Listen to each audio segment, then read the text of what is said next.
Power doesn't insulate you from exhaustion. It just makes the crash more humiliating. Claire managed a $12 billion portfolio, fired executives before her morning espresso, and hadn't touched another human being outside of a sterile corporate handshake in 4 years. When her body finally gave out on a stranded commuter train, she didn't collapse gracefully. She drooled on the flannel shoulder of a stranger holding a toddler, and his reaction. It shattered every cynical defense she had left. Snow slapped against the reinforced glass of the Acela Express in wet, heavy clumps. Claire stared at the window, not seeing the Connecticut wilderness outside, but the reflection of her own battery icon bleeding down to 4%. It was 11:42 p.m. She was supposed to be in a penthouse suite at the Four Seasons in Boston by 9, reviewing the final severance structures for the biotech firm she was gutting tomorrow morning. Instead, she was trapped in car number 4, seat 12B, surrounded by the smell of wet wool, stale pretzel dust, and the rising panic of 70 delayed commuters. Her private jet had been grounded at Teterboro 3 hours ago. The helicopter charter laughed at her assistant's frantic phone call. The train was the last brutal, desperate option. And now, the train was dead. The HVAC unit above her gave one final asthmatic wheeze and rattled into silence. The main cabin lights flickered, hummed a low note of surrender, and died, plunging the carriage into the bruised purple dimness of emergency backup lighting. A collective groan rippled through the car. Claire didn't groan. She clenched her jaw until her molars ached, her thumbs flying across her phone screen, firing off icy directives to a team of lawyers who were likely already asleep. Delay the morning press release. Keep the board on standby. Do not let them speak to the union reps. She hit send. The loading bar froze. The spinning wheel of buffering mocked her for a full 30 seconds before the screen went entirely black. Dead. Claire exhaled, a ragged, sharp sound. She dropped the useless brick of metal and glass into her leather tote. The temperature in the cabin was already dropping, the chill seeping through the gaps in the window casing. She pulled her $6,000 cashmere coat tighter around her throat. It was beautiful, tailored impeccably to her sharp shoulders, but it was practically useless against actual cold. Cold, a voice murmured beside her. Claire stiffened. She hadn't looked at her seatmate since boarding. A core survival tactic of public transit was aggressive, unyielding ignorance of the people around you. She turned her head a fraction of an inch. He was in 12A, the window seat. He wore a faded olive-green canvas jacket that looked like it had survived a decade of brutal winters, and a grey beanie pulled low over thick, disorganized brown hair.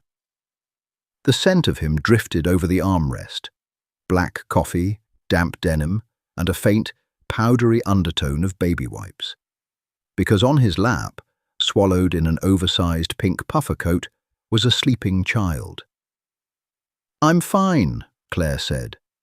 Her voice was flat, carrying the exact boardroom cadence she used to dismiss junior analysts. The man didn't flinch. He just adjusted his grip on the little girl, shifting her weight so her small, rubber-booted feet didn't kick Claire's thigh. "Heat's off," he noted, keeping his voice to a gravelly whisper to avoid waking the kid. "Gonna get worse before they get a diesel engine out here to tow us." Claire didn't reply. She closed her eyes, resting her temple against the high back of the seat. The silence stretched, filled only by the muted wind outside and the heavy, rhythmic breathing of the child. She was so tired. It was a marrow-deep, hollow exhaustion. She had slept maybe 8 hours in the last 4 days.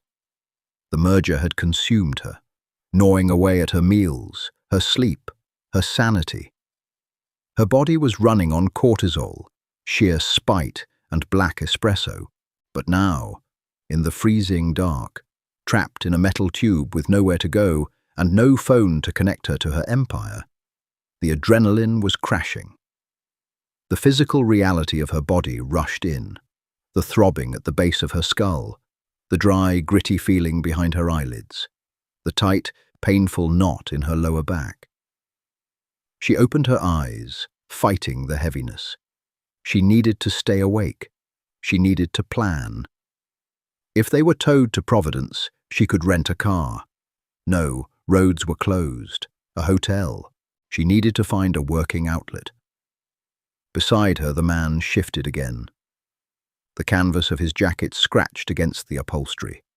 He unzipped the coat slightly, wrapping the edges around the sleeping girl to insulate her further. His hands were large, knuckles red and raw from the cold, but his movements were incredibly slow, deliberately gentle. Claire watched him for a second longer than she intended to. There was something irritatingly grounding about the way he occupied space. No frantic phone checking, no heavy sighs of entitlement, just quiet, steady endurance. "Don't look at him," she ordered herself. She faced forward again. The cold was biting at her knees, where her tailored skirt left them exposed. She crossed her legs, tucking her hands into her armpits. Just 5 minutes, she told herself. She would just close her eyes for 5 minutes to let the headache pass. Her eyelids fluttered shut. The darkness was a heavy, suffocating blanket. The rhythmic sound of the wind, the low hum of the other passengers murmuring in the dark, the steady, rhythmic rise and fall of the man's breathing next to her. It all blended into a dull, hypnotic static. She felt her chin dip toward her chest. She snapped it back up. No, she was Claire Kensington. She did not sleep in public. She did not show weakness. 10 minutes passed. The temperature plummeted further. Unconsciously, her exhausted brain sought out the nearest source of warmth. In a freezing train carriage, human heat radiates like a beacon. Her head grew impossibly heavy. The muscles in her neck simply gave up their desperate, rigid hold. Slowly, incrementally, the sharp, defensive posture dissolved. She leaned to the right.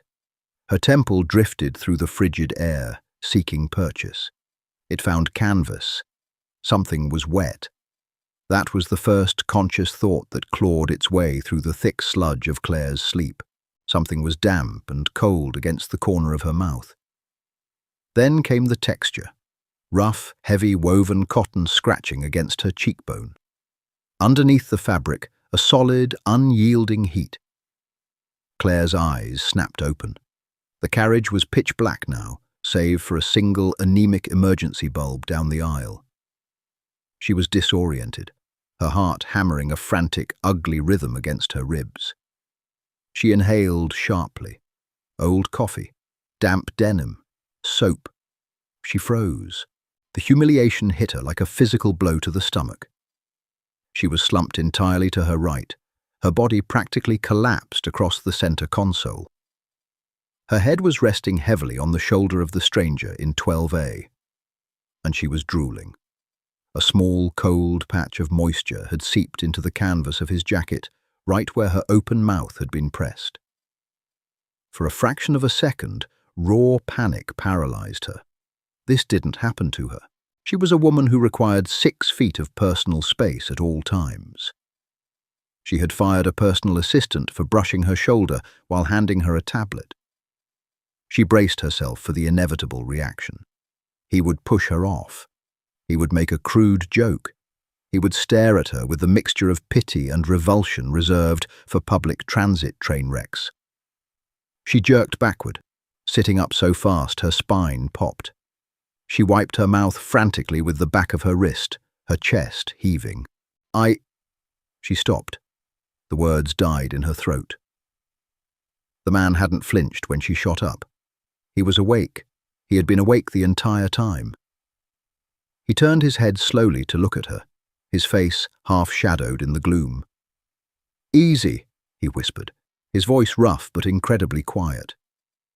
Claire stared, her breath hitching. She looked at his left shoulder, bracing for the disgust. Instead, she saw a grey, knitted wool scarf. It was folded neatly into a square and rested on the shelf of his collarbone. As she had slept, her head hadn't been resting directly on his hard, bony shoulder. He had taken off his own scarf, folded it with one hand, and wedged it under her cheek as a pillow. She looked down. His left arm, the one closest to her, was pinned awkwardly against his side. It looked stiff, practically bloodless. He had deliberately frozen the entire left half of his body for God knew how long, just so he wouldn't disturb her. On his right side, the little girl was still dead to the world, tucked safely inside his jacket. Claire's throat felt like it was stuffed with crushed glass. The carefully constructed armor she wore, the arrogance, the cynicism, the impenetrable wall of wealth and authority, fractured. "You," she started, her voice sounding thin and brittle. "How long was I out?" "About 3 hours," he said, keeping his tone perfectly level. 3 hours. She had been passed out on a stranger for 3 hours. "Why didn't you shove me off?" she demanded. It came out harsher than she intended, a defensive bite masking the violent wave of vulnerability rising in her chest. He didn't take the bait. He slowly, agonizingly, began to flex the fingers of his left hand. The joints popped audibly in the quiet train. "You looked like you were going to shatter if you didn't get some sleep," he said simply. "I drooled on your jacket," she said, staring at the damp patch with horror. He glanced down at it, then back at her. A faint ghost of a smile touched the corner of his mouth, gone in a second. "Lady, I've got a 4-year-old. Before we got on this train, she wiped a handful of mashed peas on my thigh. Your drool is the cleanest thing that's hit this coat all week." Claire stared at him. She was entirely unmoored. If he had been angry, she could have handled it. She would have pulled a $100 bill from her wallet, handed it to him for dry cleaning, and re-established the cold, transactional boundary between them. But this quiet, uncomplaining endurance, this total lack of transaction, left her completely speechless. She reached into her tote bag, her fingers fumbling blindly until she found her leather wallet. She pulled out a thick fold of cash. "Here," she said, thrusting it blindly toward him in the dark. "For the jacket, for the scarf, for the inconvenience." He looked at the money hovering in the space between them. He didn't move his hand to take it. "Put your money away," he said. It wasn't an angry command, but there was a sudden weight to his voice that made her pause. "I don't want your money." "Everyone wants money," Claire snapped, her cynical reflex kicking in. "Take it. It makes this less awkward." "For who?" he asked quietly. Claire swallowed hard. Her arm hovered for a moment longer before she slowly pulled the cash back, dropping it uselessly onto her lap. The dark train car felt intensely intimate, the space between them charged with an energy she couldn't categorize. "I don't sleep," she whispered. The confession bled out of her before she could stop it. She never talked to strangers. She barely talked to her friends. "I haven't slept properly in months, I figured," he said. He reached up with his stiff left hand and pulled the folded scarf from his shoulder. He shook it out and handed it to her. "Put this on. You're shivering." She was. She hadn't realized it until he pointed it out, but her teeth were lightly chattering, her expensive cashmere doing nothing to stop the deep, settling chill of the dead train. She took the scarf. It felt cheap, slightly scratchy wool blend, but it held his body heat. She wrapped it around her neck, pulling it up over her chin. It smelled intensely of that clean soap and black coffee. She closed her eyes for a second, breathing it in, letting the stolen warmth seep into her frozen skin. "Thank you," she whispered. "Don't mention it." He shifted the little girl, resting his chin lightly on the top of her beanie. "I'm Arturo, by the way. This is Maya." Claire. She didn't offer her last name. Out here, in the dark, she didn't want to be Kensington Capital. She just wanted to be Claire. By 3 a.m., the cold had become a physical presence in the carriage, a heavy, oppressive thing that ached in the joints. The silence of the train was punctuated by coughing, the rustle of Mylar emergency blankets handed out hours ago by a frantic conductor, and the occasional muffled cry of a frustrated passenger. Maya woke up whining, shivering despite the puffer coat. Claire watched as Arturo immediately shifted from passive stillness to focused, quiet action. He murmured to the girl in a low, soothing rhythm, a cadence so gentle it made something ache in the back of Claire's throat. He pulled a battered, stainless steel thermos from a beat-up canvas backpack at his feet. "Here you go, bug," Arturo whispered, pouring a small amount of liquid into the plastic cup lid. Steam rose weakly in the frigid air. "Hot chocolate, just a little bit." Maya drank it with both hands, her small, sleep-swollen eyes blinking at the dark carriage. When she finished, Arturo zipped her coat up higher, tucked her back against his side, and began rubbing her back in slow, rhythmic circles until her breathing leveled out again. Claire watched the entire exchange, mesmerized. In her world, problems were solved with leverage, aggressive negotiations, and liquid capital. Seeing a problem solved with nothing but patience and physical touch was entirely alien. Arturo screwed the cap back on the thermos, but paused. He glanced over at Claire. "You want some?" he asked. Claire blinked. "Hot chocolate?" "It's not hot chocolate," he said, keeping his voice low. "It's coffee. I lied to her. It's half milk and heavy on the sugar, but it's lukewarm at best right now." Claire Kensington drank imported Ethiopian beans, roasted to exact specifications, pulled through a $10,000 espresso machine in her corner office. She looked at the battered plastic cup lid. "Yes," she said. "Please." Arturo poured a small measure of the lukewarm, pale brown liquid and held the cup across the armrest. Claire took it. Their fingers brushed. His knuckles were freezing, rough like sandpaper. Her hands were icy, her perfectly manicured nails stark against the cheap plastic lid. She brought the cup to her lips and took a sip. It was atrocious. It tasted like scorched diner coffee, artificial creamer, and an absurd amount of refined sugar. It was tepid, leaving a film on the roof of her mouth. It was the best thing she had ever tasted. The sugar hit her depleted system instantly, a tiny flare of heat in her freezing chest. She took another, longer drink, draining the small cup before handing it back. "Thank you." "Rough trip?" Arturo asked, pouring a splash for himself and knocking it back. Claire let out a short, hollow laugh. "You have no idea. I was supposed to be in Boston to finalize an acquisition. If I don't sign the papers by 9 a.m., the board triggers a poison pill clause, and I lose about $40 million in equity." She hadn't meant to say it out loud. It sounded absurd, grotesque even, in the freezing, dark commuter train. $40 million. Arturo didn't gasp. He didn't look impressed or disgusted. He just carefully wiped the rim of the thermos. "That's a lot of pressure to carry around," he said simply. No judgment, just an observation.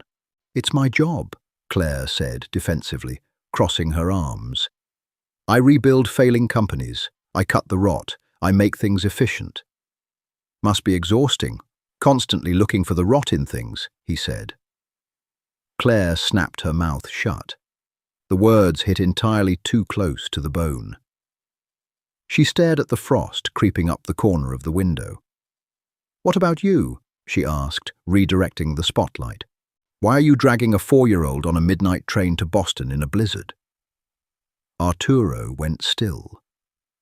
The rhythmic rubbing on Maya's back stopped for a brief second before starting again. When he spoke, the gravel in his voice was thicker. "Boston Children's Hospital," he said. The silence that followed was suffocating. Claire's heart dropped into her stomach. "She has a defect," Arturo continued, his eyes fixed on the seat in front of him. "Ventricular septal defect, a hole in her heart. We've known since she was born, but it's getting worse. The specialist in Boston is the only one who does this specific minimally invasive repair. We have a consultation at 10 a.m. If we miss it, it takes 6 months to get back on the books." Claire felt a cold sweat break out along her hairline that had nothing to do with the temperature of the train. She had been sitting here, agonizing over a corporate buyout, furious at the inconvenience of a dead train, while the man next to her was quietly terrifying himself to death over whether his daughter was going to survive. And yet, he had sat frozen for 3 hours so she could sleep. He had given her his scarf. He had shared his coffee. All of her money, her titles, her power. None of it meant a damn thing in this freezing metal tube. She couldn't buy a working engine. She couldn't buy a faster route to Boston Children's. "Arturo," she whispered, the cynical, hardened CEO stripping away, leaving only a profoundly humbled woman in the dark. "I'm so sorry." "It is what it is," he murmured. He kissed the top of Maya's beanie. "We just have to keep moving forward. Can't control the train, just got to keep her warm until we get there." Claire looked down at her hands. She had spent her entire life trying to control the train. She fired conductors, bought the tracks, and bullied the weather. But right now, looking at Arturo's battered canvas jacket and the slow, steady rise of the little girl's breathing, Claire realized how utterly empty her control actually was. Suddenly, a loud mechanical clank echoed through the floorboards. The carriage jolted violently. Outside, a blinding yellow spotlight pierced the swirling snow, illuminating the frosted windows.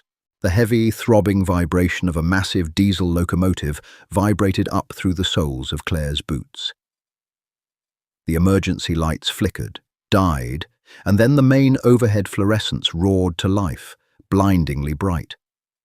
Warm air hissed violently from the ceiling vents. A cheer erupted from the front of the car. People were clapping. Claire blinked against the harsh light, turning to Arturo. The shadows were gone. She saw the deep, bruised exhaustion under his eyes, the grey streaking his temples, the fraying collar of his shirt. He looked worn down to the bone, but he was smiling, a genuine, relieved smile as he looked down at his daughter. "Looks like we're moving," he said, turning his tired eyes to Claire. Claire didn't smile. She reached into her tote bag and pulled out a sleek, embossed business card. She didn't hand him the cash this time. She grabbed a pen from her bag and scrawled a direct, unlisted cell phone number on the back, a number only 3 people in the world had. "Arturo," she said, her voice dropping the corporate ice and finding a fierce, unwavering gravity. She held the card out. "When you get to the hospital, if there is a wait list, if there is a billing issue, if they tell you no for any reason at all, you call this number." Arturo looked at the heavy cardstock, then up at her sharp, intense eyes. "I don't." "Take it," Claire said, her voice cracking just slightly. "You let me sleep. Now let me do what I'm actually good at. I don't take no for an answer, Arturo. Neither should Maya." Arturo slowly reached out. His rough, calloused fingers brushed hers as he took the card. He looked at the embossed letters. Claire Kensington, CEO, Kensington Capital. Then he looked at the handwritten number on the back. He didn't say no. He carefully tucked the card into his breast pocket and met her gaze. "Thank you, Claire." South Station at 7:15 a.m. was a brutalist symphony of screeching brakes, freezing wind, and caffeinated hostility. Claire stepped onto the concrete platform, her knees locking for a second as gravity and exhaustion hit her simultaneously. Her $6,000 coat was irreparably wrinkled. Her hair, usually a lacquered helmet of authority, hung in static-charged strands against her cheek. She tasted metal and stale sugar. She looked back toward car number 4.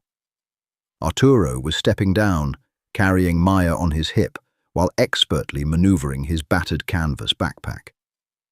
He didn't look at her.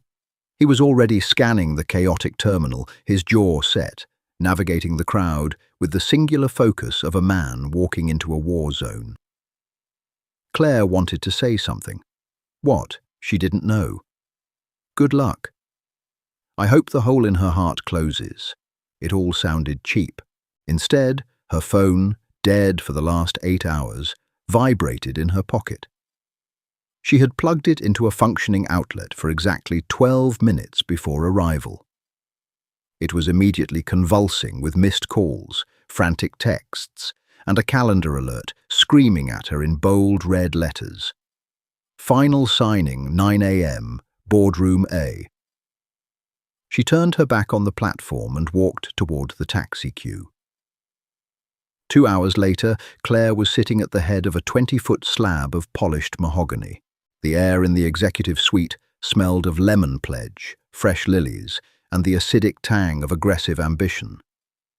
5 men in bespoke suits sat around her, their laptops humming, watching her with a mix of reverence and barely concealed terror. If we execute the severance packages by noon, the stock price will stabilize before the bell rings tomorrow, the lead counsel, a man named Gregory, was saying. He pushed a leather-bound folder across the table. $40 million in liquid equity vests to you the second this ink dries, Claire. A clean kill. Claire stared at the folder. Usually this was the moment her blood sang. This was the high, the culmination of months of ruthless calculus, of finding the rot, cutting it out, and walking away richer, sharper, and untouchable. She picked up the Mont Blanc pen. It felt heavy, unnecessarily heavy. She looked at Gregory. His collar was pristine. He had slept in a high thread-count bed, drank pour-over coffee, and complained about the slight delay of his Uber Black on the way here. "I don't want your money," Arturo had said in the dark. Claire's stomach churned, a sudden violent wave of nausea rolling through her.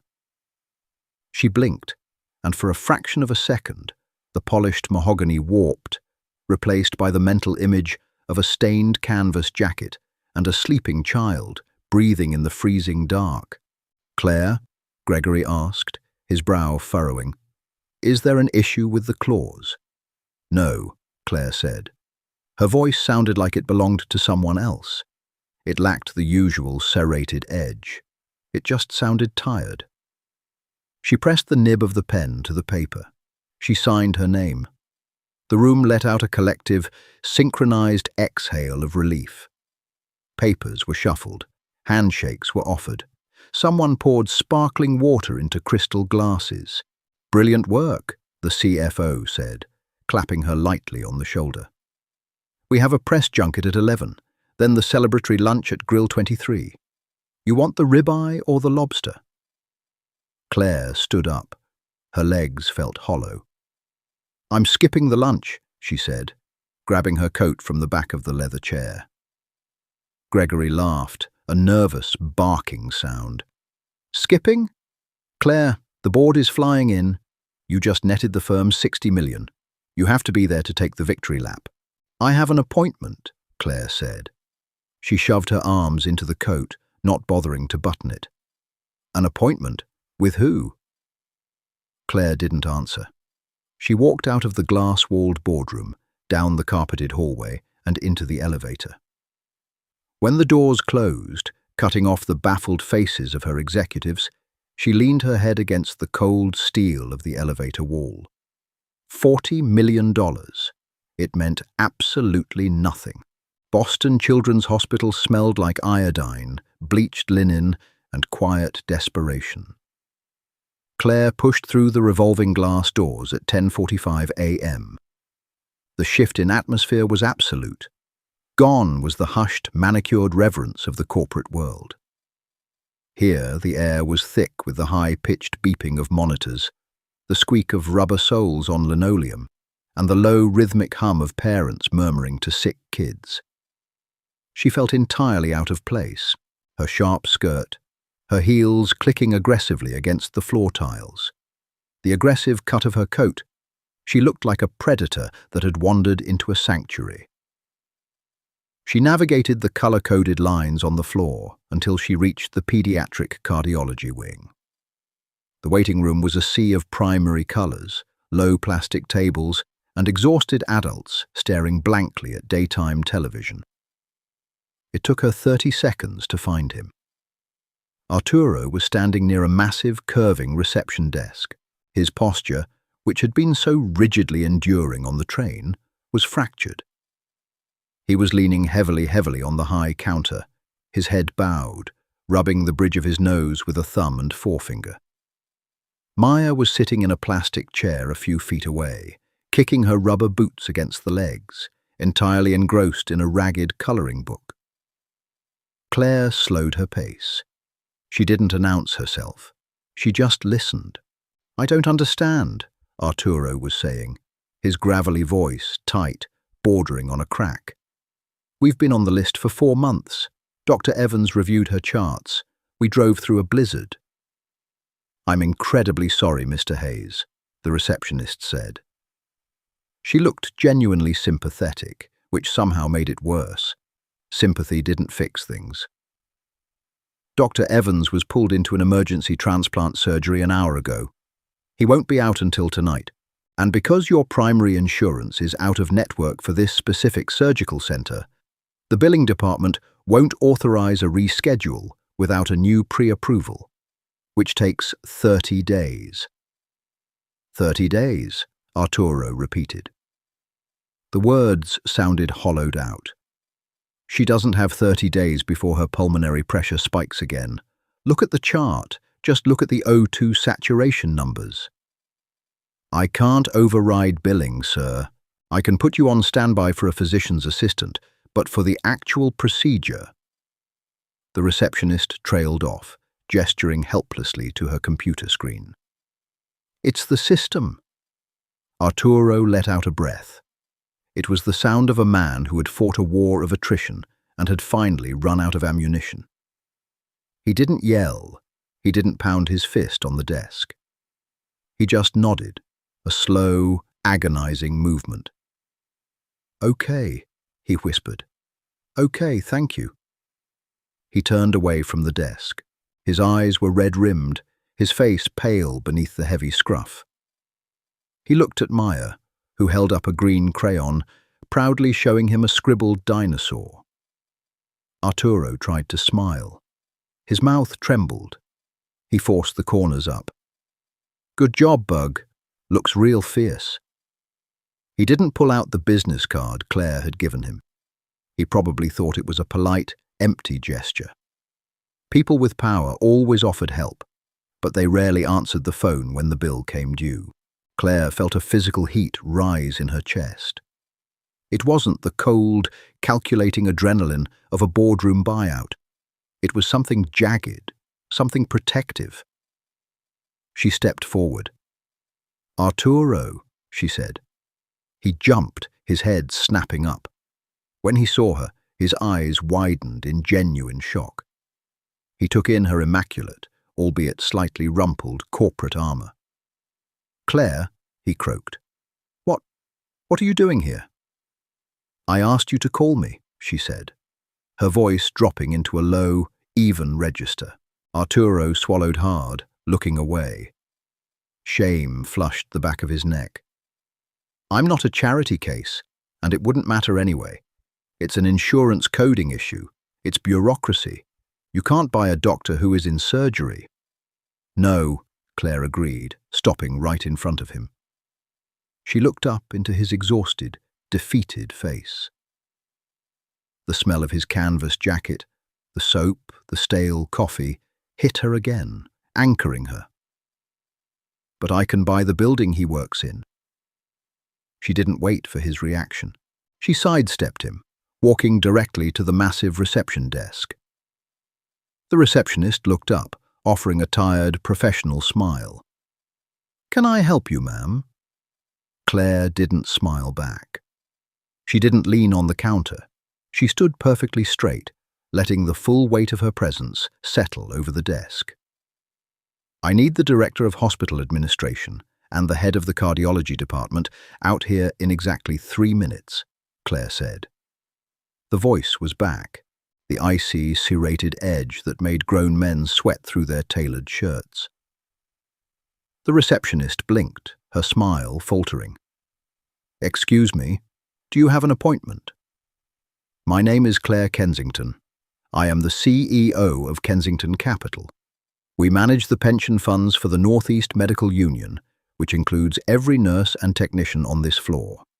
I also sit on the board of the philanthropic trust that funded the MRI suite on level 4. She didn't raise her voice. She didn't need to. "I am here on behalf of Maya Hayes, and I want the administrator." The receptionist's eyes darted from Claire's face to the heavy, expensive cut of her clothes, recognizing instantly that this was not a woman who made empty threats. Let me make a call." Within 4 minutes, a man in a crisp white coat and a woman in a severe navy pantsuit emerged from a set of double doors. The woman, clearly the administrator, approached with a forced, diplomatic smile. "Ms. Kensington, I'm Sarah Davis, Director of Patient Operations. We weren't expecting you. How can we help?" Claire turned to face her. Behind her, Arturo was standing frozen, his hand resting protectively on Maya's shoulder, watching Claire as if she had just morphed into a different species. "Sarah," Claire said, skipping the handshake entirely. "You have a patient, Maya Hayes. Her father was just informed that because Dr. Evans is in surgery. Her consultation is cancelled, and due to an out-of-network billing technicality, she cannot be rescheduled for 30 days. Sarah Davis stiffened, glancing briefly at Arturo. "Ms. Kensington, patient confidentiality and billing protocols are strictly regulated. We can't just bypass the insurance grid." "Stop talking," Claire said. The words hit the air like a gavel. Sarah's mouth snapped shut.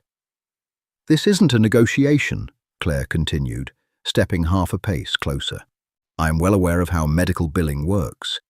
You need a guarantee of payment to bypass the out-of-network 30-day freeze. You need a signatory to accept the financial risk." Claire reached into her tote bag, pulled out a sleek black checkbook, and slammed it onto the reception counter. The smack of the leather against the laminate echoed in the quiet waiting room. "I am writing a cashier's check right now for $250,000. That will be placed in an escrow account, legally binding to this hospital, to cover any and all out-of-network liabilities, surgical costs, and post-operative care for Maya Hayes. In cash. Today." Sarah Davis stared at the checkbook, her throat working as she swallowed. "Ms. Kensington, that's highly unusual. The legal paperwork alone. I have a team of corporate lawyers who just closed a $60 million acquisition an hour ago." Claire interrupted softly, her eyes boring into the administrators. "They are currently bored and heavily caffeinated. Do you want me to have them descend on this hospital's legal department? Because I will. I will tie this administration up in so much red tape, you won't be able to buy a box of Band-Aids without my signature." The silence in the waiting room was absolute. The beeping monitors seemed to fade into the background. "Or," Claire said, her voice dropping to a terrifyingly reasonable whisper, "you accept the $250,000 guarantee, bypass the insurance freeze, and page the secondary pediatric cardiothoracic surgeon to take Dr. Evans's consultation immediately." Sarah Davis looked at the checkbook. She looked at Claire's unblinking eyes. Then she looked at the receptionist. "Page Dr. Aris," Sarah said, her voice slightly breathless. "Tell him we have an immediate VIP consultation in room 3. "Yes, ma'am," the receptionist typed frantically. Claire didn't smile triumphantly. She just picked up her pen, wrote the check with a violently shaking hand, tore it out, and slid it across the counter. "Have the legal forms sent to my office," Claire said. She turned around. Arturo was staring at her. The profound, hollow exhaustion in his eyes had been replaced by something else entirely. Shock, awe, and a raw, unprotected gratitude that made Claire's chest ache violently. He took a step toward her. He looked down at her hands. They were trembling. The adrenaline of the confrontation was crashing, leaving her dizzy and hyperventilating slightly. She was a corporate raider, yes, but she had never used that weapon for something that actually mattered. The stakes had never been flesh and blood. Arturo didn't say thank you. He didn't bow or scrape. He just reached out, took her trembling right hand in his large, calloused, warm ones, and held it. "You're freezing again," he murmured, his thumb rubbing a slow, grounding circle over her knuckles, right there in the middle of the pediatric ward. Claire looked down at their joined hands. The sterile, fluorescent lights hummed above them, but for the first time in years, she felt perfectly, undeniably warm. Dr. Aris arrived like a spectre in faded green scrubs, smelling of aggressive antibacterial soap and stale peppermint. He took one look at Maya's chart, glanced at the cashier's check still sitting in the center of the administrator's desk, and immediately bypassed every protocol the hospital held sacred. Within 10 minutes, Maya was ushered through a set of heavy, frosted glass doors. Arturo walked beside the rolling cot, his large hand completely enveloping his daughter's small, pale one. He didn't look back. He couldn't. His entire universe was concentrated on the terrified 4-year-old in the oversized gown. Claire was left behind. She stood in the middle of the pediatric cardiology waiting room. The adrenaline that had fueled her confrontation with the hospital administration was evaporating, leaving a toxic, hollow residue in her veins. Her knees felt like water. Her pulse thumped erratically against the base of her throat, a sickening, arrhythmic flutter. She turned slowly, taking in her surroundings. The room was aggressively cheerful, a desperate attempt to mask the underlying terror of the people occupying it. Faded teal plastic chairs were bolted to the linoleum floor in rigid, inescapable rows. A primary-colored mural of jungle animals smiled maniacally from the far wall. A television bolted to the ceiling played a muted cartoon, casting a frantic, flickering blue light over the exhausted faces of 3 other sets of parents. Claire didn't belong here. Her tailored wool skirt was meant for leather executive chairs. Her boots, which cost more than the average monthly mortgage, clicked offensively loud on the scuffed tiles. Her phone vibrated in her pocket, a continuous, angry buzzing. She pulled it out. The screen was blinding. 14 missed calls, 32 text messages, 3 urgent calendar invites. "Where are you?"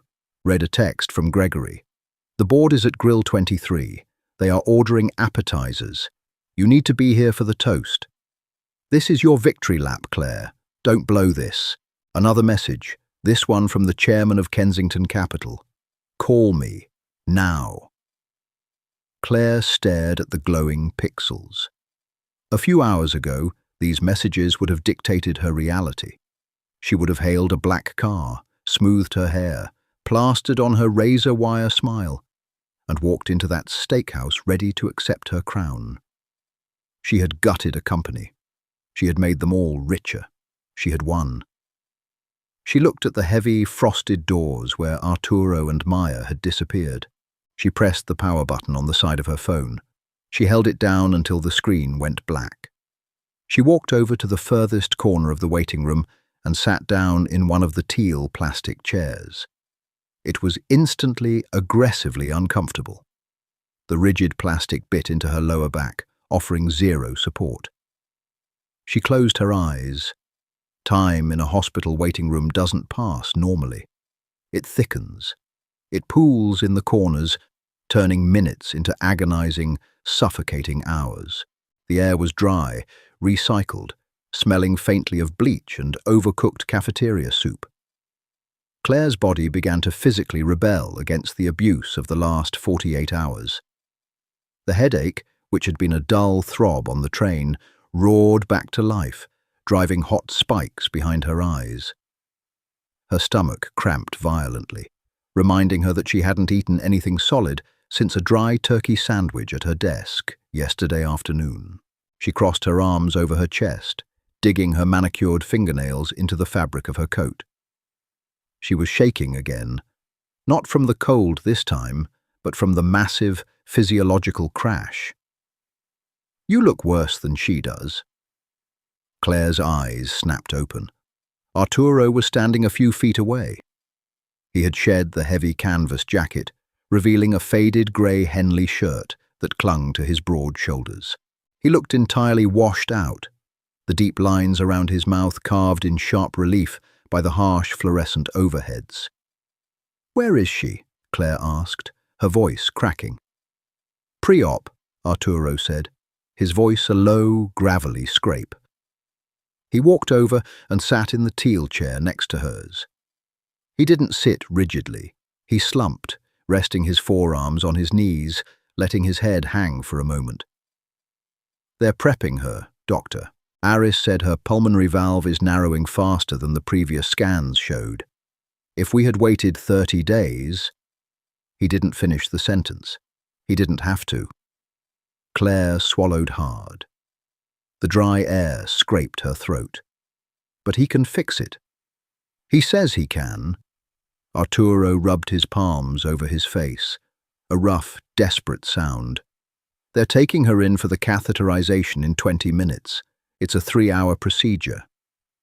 Silence fell between them, heavy and suffocating. The cartoon on the television continued its frantic, silent pantomime. Arturo turned his head to look at her. His eyes were bloodshot, the dark circles underneath looking like bruises. He studied her face, taking in the pale, tight skin, the faint tremor in her jaw, the way she was holding herself together by sheer, stubborn willpower. "You didn't leave," he stated. It wasn't a question. "I had nowhere to be," Claire lied smoothly. Her phone was currently a dead brick in her pocket, shielding her from the absolute chaos she had unleashed on her corporate board. Arturo let out a dry, humorless chuckle. "Right. The woman who just threw $250,000 in cash at a hospital administrator to buy a surgeon has nowhere to be on a Tuesday afternoon." Claire looked away, staring at a scuff mark on the linoleum. "It's my money. I can do what I want with it. Why did you do it, Claire?"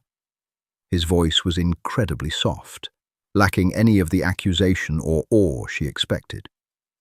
It was just a raw, honest demand for the truth. "I told you," she said defensively. "I don't take no for an answer." "That's a boardroom answer," Arturo countered quietly. "You didn't do this for leverage. You don't get anything out of this. You bought a surgery for a kid you met 9 hours ago on a broken train. Why?" Claire's chest tightened painfully. She hated this. She hated being analyzed. She paid an Ivy League-educated therapist $600 an hour specifically so she wouldn't have to answer questions this direct. She looked back at him. "Because I could," she snapped, the icy, protective layer of the CEO flaring up. "Because I spend my entire life moving imaginary numbers around on a screen to make rich men richer. Because I just fired 400 people this morning so I could walk away with $40 million. Because for once in my godforsaken life, I wanted my money to actually fix something real." Her voice had risen slightly. A woman 2 rows over looked up from her magazine, frowning. Claire clamped her mouth shut, her chest heaving. She felt a hot, humiliating prickle of tears at the back of her eyes and furiously willed them away. She didn't cry. Crying was a loss of control. Arturo didn't flinch at her outburst. He just watched her, his steady, bruised eyes tracking the frantic rise and fall of her chest. He slowly reached into his pocket and pulled out a crumpled, neon orange package. He tossed it onto her lap. Claire looked down. It was a package of peanut butter cheese crackers from a vending machine. "Eat," Arturo said gently. "Your blood sugar is bottoming out. You look like you're about to faint, and I don't have the energy to catch you right now." Claire stared at the cheap, artificial orange crackers. In her world, people offered her Michelin star reservations when she was stressed. They poured her $200 glasses of scotch. No one had ever handed her a 90-cent pack of vending machine crackers and told her to eat. Her hands were shaking so badly she couldn't tear the plastic wrapper. Arturo watched her struggle for 3 seconds before he reached over, gently took the package from her trembling fingers, tore the plastic with his teeth, and handed it back. "Thank you," she whispered, the fight completely draining out of her. She took a bite. The cracker was stale, tasting heavily of artificial preservatives and dry peanut butter. It was difficult to swallow without water, but the heavy dose of salt and processed carbohydrates hit her stomach like an anchor, settling the violent nausea. "My wife left when Maya was 2, Arturo said suddenly. Claire stopped chewing. She didn't look at him, but her entire body stilled, listening intently. "She wasn't a bad person," Arturo continued, his voice devoid of anger, carrying only a heavy, exhausted acceptance. "She just couldn't handle the lack of control, the constant waiting, the hospital bills piling up on the kitchen counter, the terrifying reality that no matter how much you love your kid, you can't force their heart to beat properly. She wanted a guarantee. Life doesn't give guarantees." He leaned back against the hard plastic chair, staring at the ceiling tiles. "She packed a bag one night while Maya was sleeping, left a note on the fridge, said she was suffocating." Claire forced the dry cracker down her throat. "I'm sorry. I'm not telling you for sympathy," Arturo said. He turned his head, locking his steady gaze onto hers. "I'm telling you because I know what people look like when they're running away from a fire. You run away by buying the building and firing the staff. She ran away by driving to Ohio. It's the same instinct."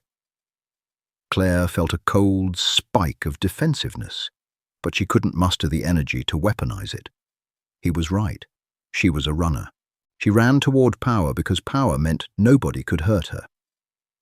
"But today," Arturo said, his voice dropping to a rough whisper, "you didn't run. You stayed in the fire." Claire looked down at the bright orange wrapper in her hands. The sterile hum of the hospital seemed to fade, leaving only the slow, rhythmic sound of Arturo's breathing beside her. "I don't know how to do this," Claire confessed, the admission tasting like ash in her mouth.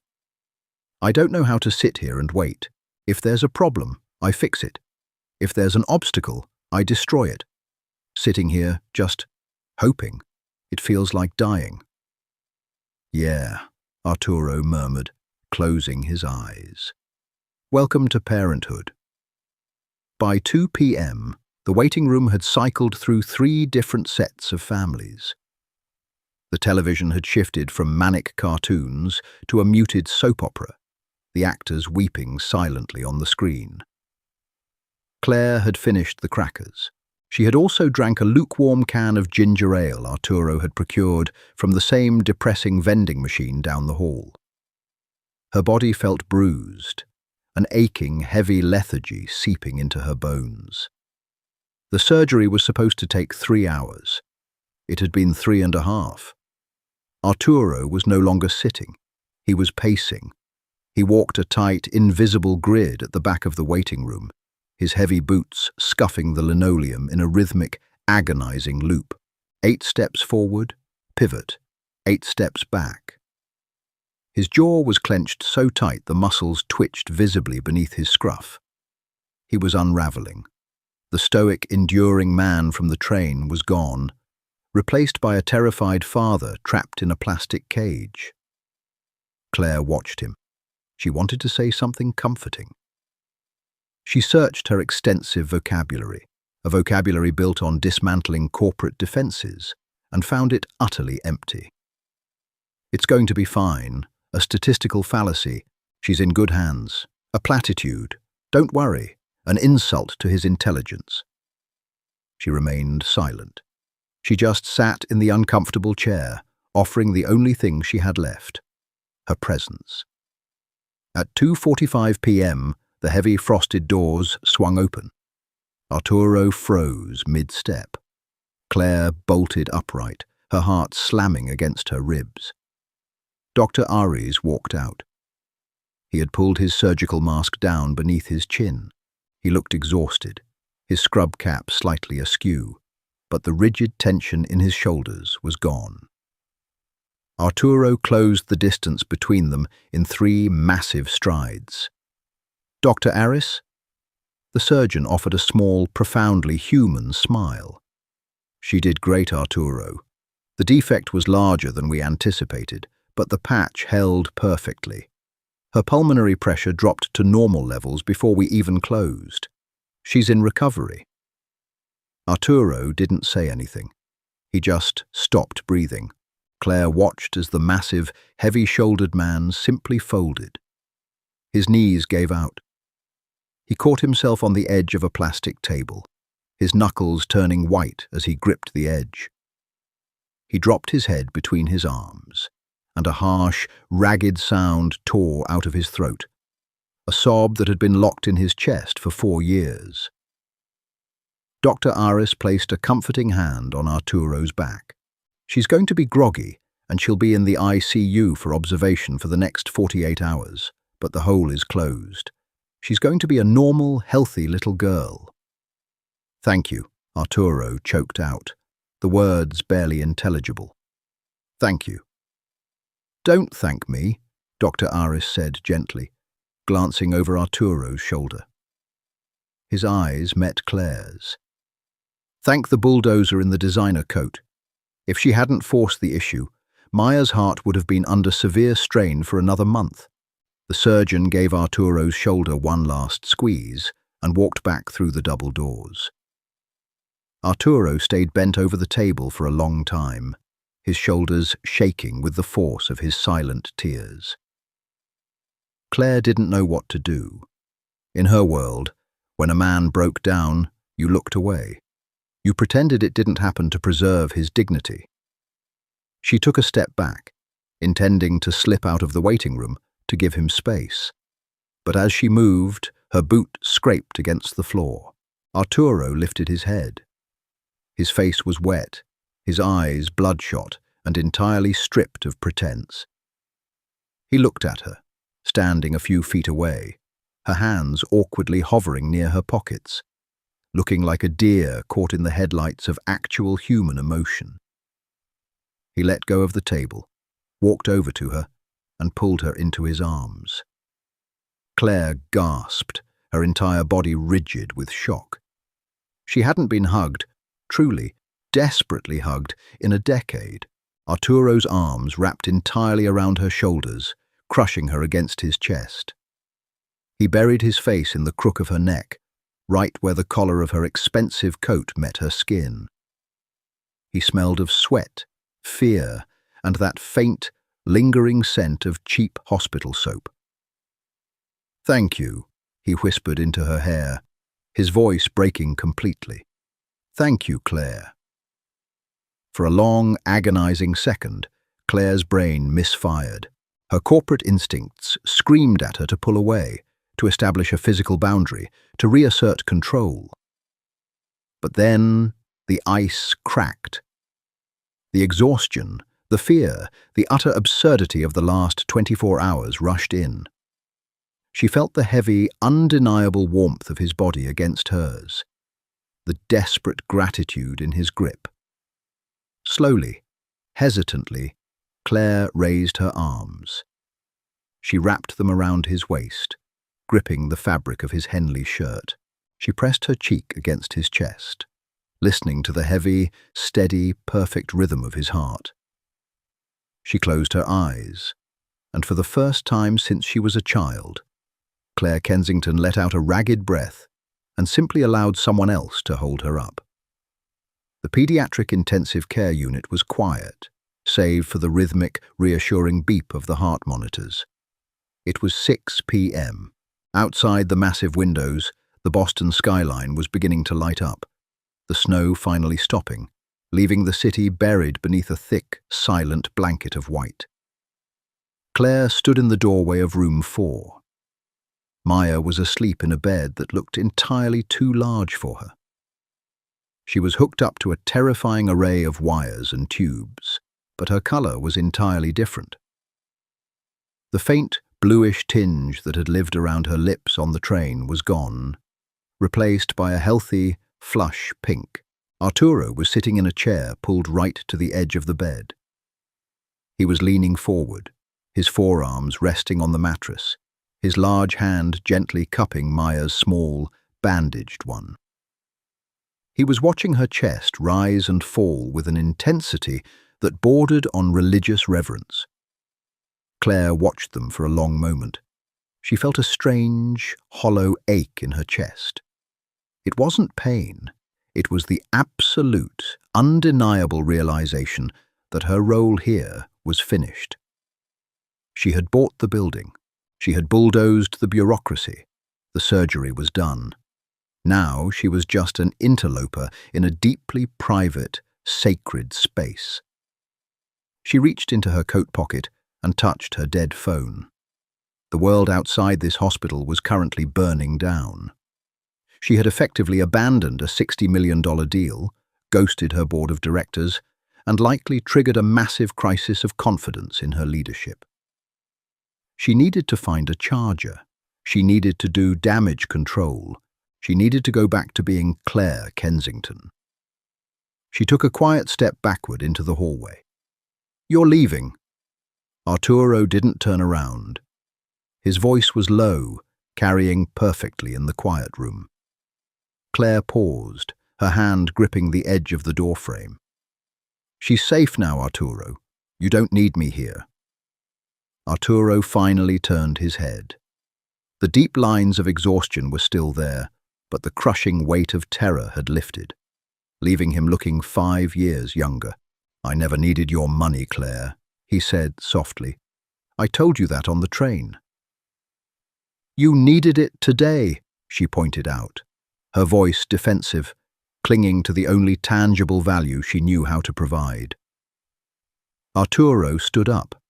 He carefully let go of Maya's hand, tucking the blanket around her shoulders before walking toward the doorway. He stopped a foot in front of Claire. "I needed the surgery today," Arturo corrected her, his eyes locking onto hers. "But last night, when you fell asleep on my shoulder because you were running yourself into an early grave, you didn't need a buyout. You needed a scarf and a bad cup of coffee." Claire swallowed hard, looking away. "I have a board of directors who are currently drafting my termination papers. I have to go." "Okay," Arturo said. He didn't try to stop her. He didn't block the door. Claire felt a sharp sting of disappointment that she immediately hated herself for. What did she expect? A grand, cinematic declaration? They were strangers. They were a billionaire and a mechanic who collided in a blizzard. The storm was over. She turned and began walking down the long, sterile hallway. Her heels clicked rhythmically against the linoleum. 10 steps. 20 steps. Claire. She stopped. She turned around. Arturo was standing in the doorway of the ICU room, leaning against the frame, watching her. "When you're done firing your board, or whatever it is you do when you blow up your life," he called out, his voice rough but carrying a distinct grounded warmth. "Maya is going to be recovering here for a week, and the coffee in the cafeteria makes that thermos stuff taste like gourmet espresso." Claire stared at him down the length of the fluorescent hallway. He wasn't asking her for a job. He wasn't asking for a favor. He was just offering her a seat in a terrible plastic chair and a bad cup of coffee. He was offering her a place to just be. For the first time in 48 hours, the tight, agonizing knot of anxiety in Claire's chest loosened. The cynical, razor-sharp CEO armor fractured, and underneath it, the profoundly exhausted, lonely woman finally exhaled. She didn't smile. It wasn't a fairy tale, but the rigid lines of her face softened. "I prefer my coffee heavily sugared," she called back, her voice echoing slightly in the empty corridor.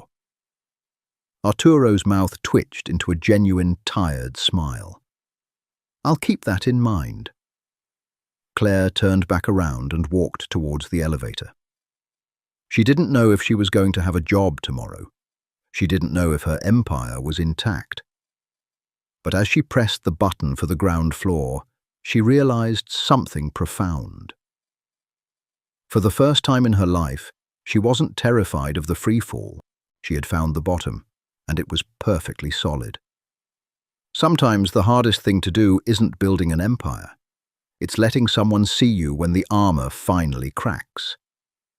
Claire spent her life buying control, only to realize the most grounding thing in the world is a cheap cup of coffee and a shared silence in the dark.